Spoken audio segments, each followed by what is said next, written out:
traigo el review de Descent. Aquí era la pelea final. Agarraron las tipas a los pinchos.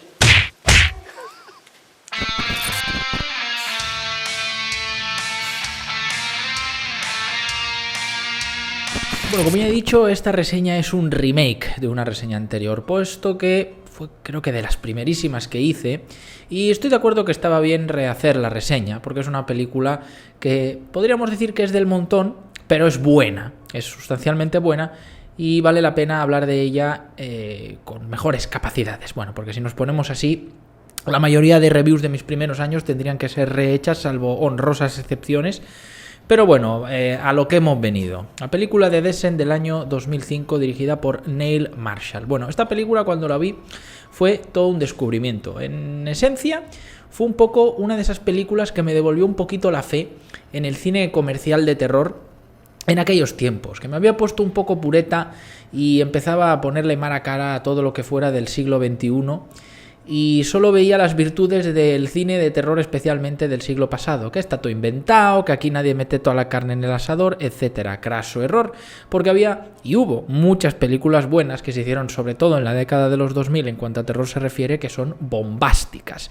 The Descent no diría que es la mejor de esas muestras, pero sí es una muy buena muestra, como ya he dicho al principio, ya que la película tiene muchas virtudes, a pesar de ser hiper sencilla, no enrolarse en demasiadas filigranas, pero consigue generar tensión, entretener, ser hiperviolenta y además no tener ningún complejo. Bueno, Neil Marshall hay que decir que es un director con el que en realidad no he acabado teniendo muy buena relación, pero esta película suya siempre me ha gustado mucho. También tiene una secuela que está bastante bien, que os la recomiendo. No la dirige ni guioniza él, pero contó con su bendición.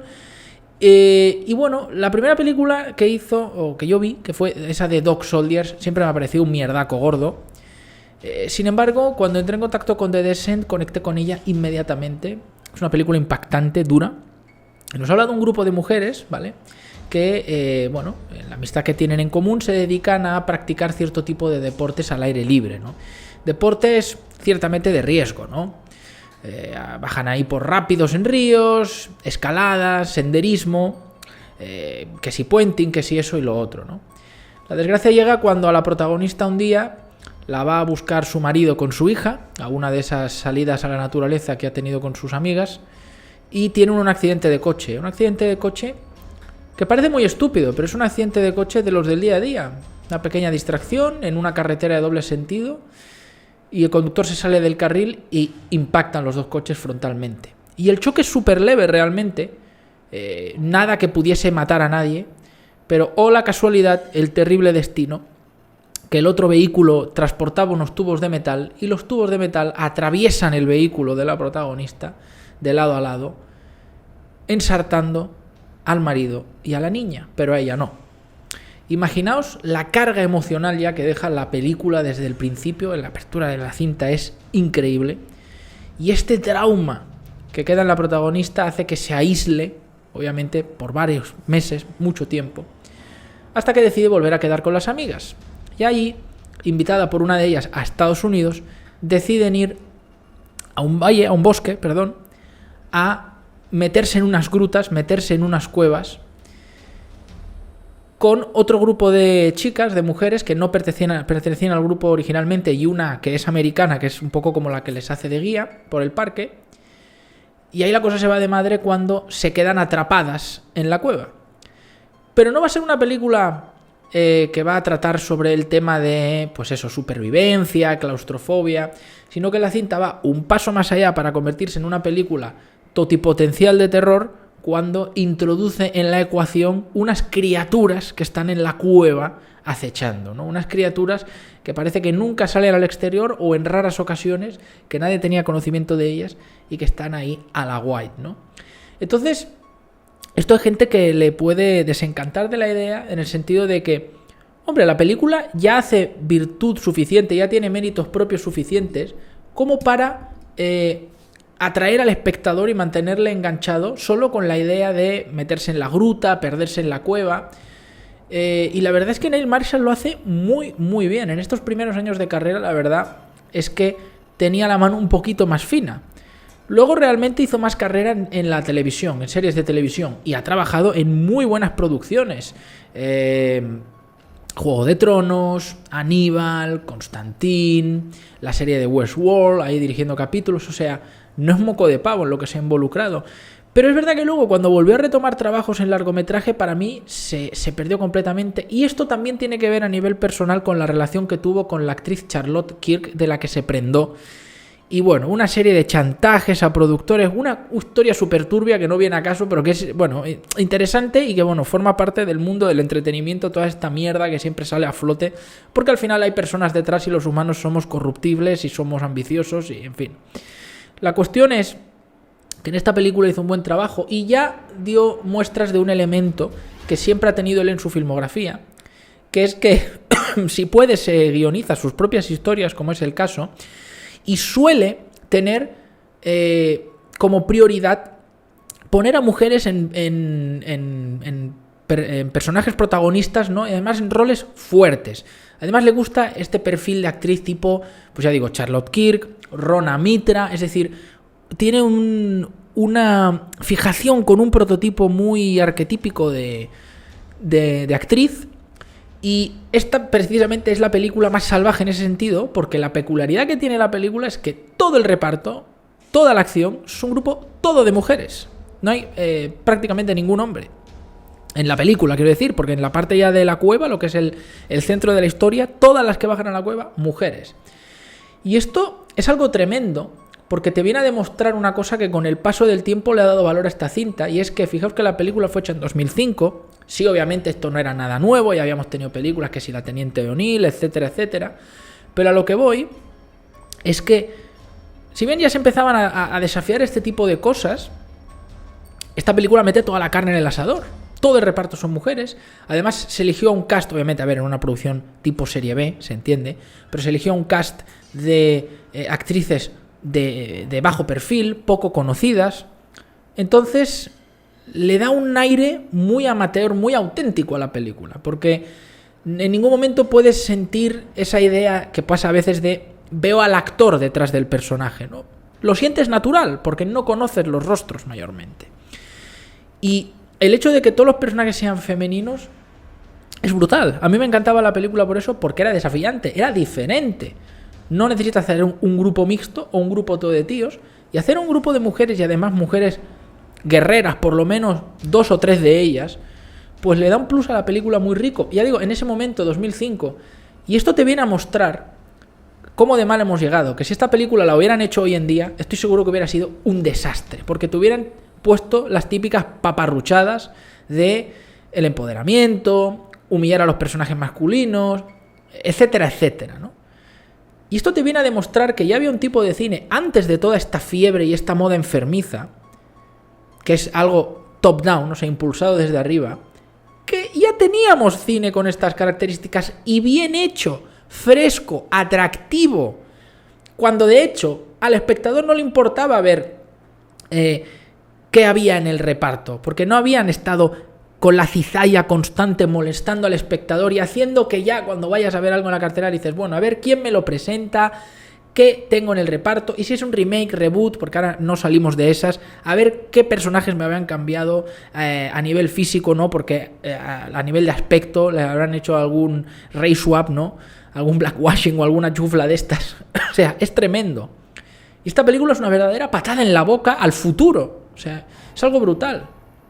Porque si siguiéramos la lógica y el diálogo de esta gentuza que hace el cine hoy en día, esta película es imposible. No sé, tiene que ser una especie de espejismo, no exister, ¿no? Porque si todo eran siempre los machos salvando el día, pues es que aquí no hay ninguno.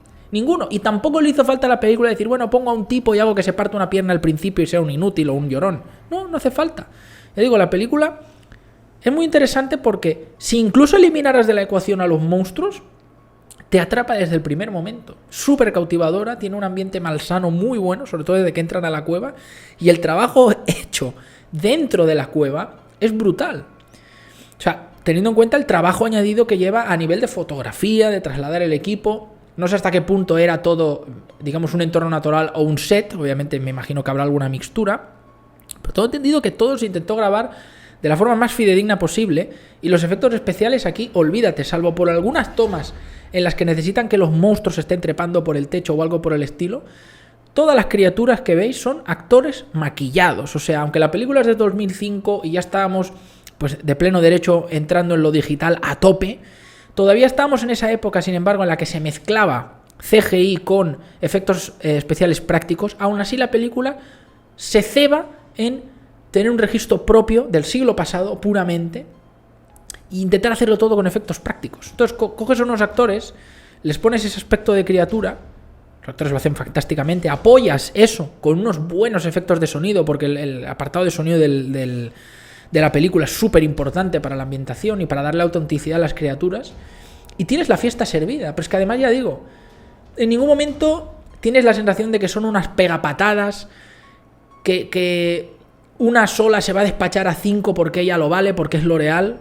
No. O sea, las mujeres sufren, gritan, se llenan de sangre, las hieren de las formas más salvajes. Y ya digo, habrá una o dos que serán unas cacas y morirán por cobardes, pero pues habrá 2 o 3 que llevarán la batuta y tendrán ese espíritu de supervivencia. Y además, las reflexiones que hace la película con la psique de la protagonista y otra de sus compañeras, que era como su bifa, su mejor amiga, son súper interesantes. O sea, si te pones a escarbar, la película tiene más de lo que te aparenta. No es simplemente una historia de terror de vamos a una cueva y unos monstruos nos muerden el culete. No. O sea, tienes un trabajo interpretativo de las actrices monumental, jodidamente bueno. Además, ya lo digo, no solo por el registro, digamos la expresividad, la gesticulación, no. Lo digo por la faena de estar en la cueva, sudadas, llenas de mugre, llenas de pintura haciéndoles la sangre, trepando paredes, peleando. O sea, es una puta jodienda de rodaje. Aquí es cuando verdaderamente le ves de qué está hecho un actor o una actriz. Entonces, mucho mérito de la película para un reconocimiento que no se le ha dado muchas veces a la cinta. O sea, yo lo tengo que decir, es una cinta un poquito olvidada, pero que hay que reivindicar. Es terror del bueno. Y además hay un par de momentos que ponen los pelos de punta, pero no los pelos de punta con el terror, yo digo más que por el tema emocional. Fijaos que al final la película gana en eso, yo creo que por encima al terror. Ya digo, súper simple, entramos a una cueva, nos quedamos atrapadas y aparecen unos monstruos cuyo diseño tampoco es una puta locura, o sea, es algo sencillito. Y aún así te das cuenta que, macho, cuando hay ganas y hay una buena idea y la sabes llevar bien, no te hacen falta ni 60 millones de dólares en efectos especiales, ni tener actores ni actrices reconocidos, ni ser un director con 30 años de carrera. Cuando las cosas se hacen bien y le metes corazón, funcionan, macho. Y no necesitas tampoco hacer una historia hiperelaborada para pensar, reflexionar, que eso está bien que haya obras que tengan eso, pero, coño, no hace falta siempre. Entonces puedes dar un ejercicio de entretenimiento sano a nivel de terror de la película y además incluso darle una subcapa, digamos una layer de drama y de impacto emocional muy fuerte a la película y que todo mezcle perfectamente bien, sencillamente espectacular. O sea, yo lo digo, dentro de su sencillez, la película es un verdadero pasote. El trabajo de fotografía está muy bien, ya digo. Le perdono algunas cositas, como que por ejemplo cuando ellas sacan los palitos estos verdes para iluminarse, ya sabéis lo típico. Se nota que la luz no es exactamente de los palitos, que está iluminado con focos o con líneas de luz, pero minucias, ¿vale? Minucias porque en general la película está súper bien elaborada. Ya digo, hay películas que cuando han tenido que manejar escenarios oscuros, cerrados, han fracasado miserablemente. Véase Alien vs Predator 2. Sí, ya sé que saturaron la oscuridad. Luego se sacó una versión donde se aclaraba, digamos, la película. Pero fijaos que era la 20, los monstruos míticos, etcétera. Y la puedes cagar. Y esta película, que en teoría es nada, porque ni adapta una historia, ni es un remake, o sea, es 100% inversión de Marshall, pues funciona. Y ya digo, nada del otro mundo. Además, la idea de criaturas viviendo bajo la tierra que salen para alimentarse o porque son seres diabólicos, las hemos visto en muchísimas historias, muchísimas películas, libros, novelas, o sea, nada nuevo especialmente. Y aún así la película funciona. Entonces, ¿qué puedo decir? Una película funcional, mínimamente elaborada y entretenida. Y con unas interpretaciones de 3 pares. Gore, violenta cuando tiene que ser, súper violenta. O sea, digo, algunas partes de la película en la que alguno sensible pues cerrará los ojos o apartará la vista. y con un par de ovarios, nunca mejor dicho, todo el elenco femenino y ningún problema. O sea, ningún problema. O sea, es otro ejemplo más que desbarata el argumento feminista de moda estúpido en el cine. Y toda esta mierda del Me Too y el gender gap y gilipolleces. O sea, una patada directamente en la boca. Una película súper bien hecha, que por lo menos, para mí, dentro de su género, dentro del terror, es un 8, es un notable, súper guay. Quitándola del terror, pues quizá le bajaría un 6,5, un 7, un 7. Un 7 creo que está bien, pero joder, una buena película. Y yo, si no la habéis visto, la recomiendo. La secuela también, aunque tengo que decir que la primera es mejor, claro. El efecto sorpresa y tal, pero la segunda no está mal. No está mal porque normalmente la suelen cagar con este tipo de cosas. Toma el testigo justo donde la deja la primera película y lo hacen muy bien porque además pareciera que hubieran grabado una película pegada a la otra porque todos los elementos que vuelven a aparecer en la segunda de la primera están cuidaditos al milímetro, muy bien, fantástico. Es como un round 2 por si te habías quedado con ganas. Aunque ya digo, para mí la primera es mejor y además si la dejas solo en la primera se entiende todo bien, o sea, no es que la segunda añada algo que te hayas podido perder o que la primera no contaba, simplemente es un round 2 y aunque está hecha por otro director y quizá pues no la recomendaría ciegamente, si os habéis hecho, digamos, fans de la película y os ha robado el cocoro, pues podéis ver la secuela. Dicho esto, pues en spoilers comentar que es bastante típico hacer la idea de que uno de los amigos tiene un affair o tuvo interés en la pareja del prota y aunque puede aplicar tanto para hombres como para mujeres, pues la verdad es que hacerlo con un elenco femenino para mí queda más natural, es un poco más propio porque retrata la naturaleza femenina de una forma muy transparente, sin florituras, sin querer ocultar lo obvio, vamos a decirlo así. Y hay esos momentos en la película donde piensas, bueno, a lo mejor esto va a quedar en nada, va a ser una tontería, o me van a hacer la pavada de que va a ser una catfight entre las dos y tal.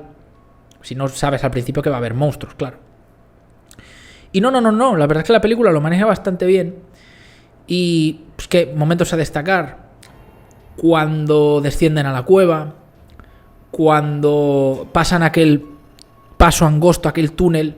Si sois claustrofóbicos en esa escena lo podéis pasar mal. La verdad es que yo no soy claustrofóbico, pero primera vez que vi esa película, hostia, parece que te falta el aire. O sea, está muy bien llevada la tensión, es súper asfixiante, opresiva la atmósfera de la película en esas partes. Y bueno, obviamente la parte en la que tienen que cruzar por el techo aquel foso, digamos. O sea, ya digo, sin los monstruos la película es que se defiende sobradamente bien. Y ya cuando aparecen las criaturas es como, bueno, como cuando ya no te creías que las cosas podrían ir a peor, aparecen los crawlers, ¿no? Estos monstruos que nunca se explica de dónde salen. Y es un poco como que cada uno interpreta lo que quiere. Yo me declino por pensar que simplemente son criaturas, que siempre estuvieron ahí, o humanos que se quedaron ahí con el paso de muchos años evolucionaron, ¿no? Neil Marshall creo que llegó a explicar alguna vez que se supone que los crawlers son los de aquel equipo expedicionario de hace mucho tiempo que exploraron la cueva y nunca salieron. Porque sabéis que ellas se dan cuenta de esto porque encuentran un gancho enganchado en el techo de aquel foso. Pero como dice una, dice, esto es súper antiguo, esto ya hace mucho que no se utiliza. Entonces esa teoría es interesante. Es como el lado más salvaje del hombre contra el lado civilizado, ¿no? O evolucionado, pero para bien. Claro, yo no compro esto porque pasa demasiado poco tiempo como para que muten. Hubiera faltado quizá nada, alguna chorradita en plan de que, encuentran que hay una piedra así radioactiva o algo ahí en el foso, o un agua que está, no sé, infectada de algo y que los hizo mutar. Bueno, con una chorradita sí hubiera bastado, tampoco es importante. Así que yo me declino a pensar eso. Seres humanoides que evolucionaron en la oscuridad de esas cuevas y poco más. Una especie como de vampiros biológicos. Y bueno, cuando ya empieza el enfrentamiento, empieza con la que se parte la pata, que también tela, la escena del hueso. Y empieza el enfrentamiento pues brutal, ¿no? Porque los monstruos algunas se las despachan rápido, otras duran más. Pero además la película está bien porque no crea tampoco muchas situaciones en las que dices, qué estupidez, tienen a huevo al monstruo y no lo matan. O esta en vez de correr se cae, se tropieza. Obviamente la película hace algún truco de estos, pero sin abusar, muy ligero. Lo justo para que la trama avance hacia donde quiere y podamos tener escenas de pelea y de tensión y de violencia, ¿no? Y bueno, obviamente el momento en el que la asiática la que tenía el affair con el marido de la protagonista, se gira al principio y mata a una compañera, ¿no? Y es muy interesante porque con esa chorrada ya te das cuenta de las implicaciones psicológicas de los personajes, de la dualidad entre la protagonista y su amiga. Y es que hay mucha gente que dice, es injusto. Ella cuando se gira no la quería matar, pero acaba de matar a ese monstruo, está en ese momento de locura, de tensión.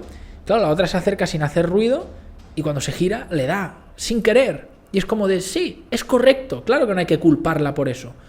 El problema, y por lo que sí se merece el castigo, que es lo que le hace luego su amiga, es porque cuando ha acabado de darle la estocada, se larga. O sea, su amiga no había muerto y la deja sola a morir. Y en cambio la protagonista es luego cuando la encuentra y ella sí que se queda con ella e intenta ponerlo a salvo, fútilmente, pero ahí nos muestran la diferencia del liderazgo de cada una de las dos. Parece que la asiática al principio es como la líder, la dura, va a ser un poco como la más luchadora, pero al final te das cuenta que es pura fachada, que solo es supervivencia individual. Y que si simplemente guiaba a las compañeras era porque hasta ese momento, pues digamos, las necesitaba y no había una amenaza real. Pero cuando todo se viene abajo, no duda en abandonar a su amiga. En cambio, la protagonista, que era la que estaba más dañada psicológicamente, a pesar de eso, es la que tiene el mayor deseo de sobrevivir. Es con ese evento traumático con lo que supera el trauma, algo que hemos visto 1000 veces en películas, sobre todo de terror, ya sea que se enfrente el protagonista a asesinos, a monstruos, a espíritus, a fantasmas. Y es la chica la que se queda con la amiga. Por eso cuando se reencuentra con la otra, le devuelve la jugada utilizando sus métodos. Hago ver que soy tu amiga, me alío contigo, pero en el último momento le da la patada y la deja vendida para que la devoren los monstruos. O sea, el peor castigo imaginable. Entonces, no es solo. O sea, no es que le haga eso por ardida, porque tenía un rollo con el marido. No. Eso, obviamente, yo creo que ella lo supo desde el principio, ¿no? Simplemente luego ella le da la confirmación con lo de las dos perdimos algo muy importante, ¿no? Pero cuando ya ve que abandona a la amiga, simplemente eso es como la gota que colma el vaso. Es decir, es ya lo que le faltaba para darse cuenta de que ahí no tiene una amiga, tiene una enemiga. Que al final el peor enemigo de la película no son los monstruos, las criaturas. O sea, es como esta frase del que menos te puedes fiar es de los que tienes más cerca, ¿no? Desconfía de tus enemigos, pero aún más de tus amigos. Pues al final, digamos, la engaña, ¿no? Con este rollo de estamos juntas aquí luchando, peleando. Pero cuando ya ve que no la necesita más, la vende de carnaza. Justo como la amiga hizo con la otra pobre chica a la que le da con el piolé o con el gancho aquí en el cuello, ¿no? Tenemos ese final donde ella sale de la cueva, pero luego vuelve a estar encerrada en la cueva. Y hay mucha gente que malinterpreta ese final como que ella nunca sale de la cueva. Pero la verdad es que sí. Simplemente es que el trauma ha sido tan fuerte que aunque ella sale de la cueva, su mente sigue ahí atrapada. Porque también sigue en ella la culpa de que está el trauma de perder al marido, sobre todo a la hija, que era la parte más pura o inocente de su familia, pero sino que además ha perdido a todas sus amigas y ha tenido que, digamos que, traicionar a su amiga la traidora, pero al final su amiga, alguien que le importaba, y que ella pensaba que le importaba a su amiga, a la asiática, quiero decir. Pero sí sale de la cueva, como confirma la segunda película, que ya digo, estuvo bendecida y santiguada por Neil Marshall. O sea que no es un invent de la productora o del siguiente director. Así que sea como sea, muy interesante la película, las implicaciones, ya veis, con lo sencillita y tonta que es, entre comillas, súper interesante. En fin, espero que os haya gustado la reseña nueva. Estoy seguro que desde luego más que la primera. Muchas gracias, dadle like y nos vemos en la próxima.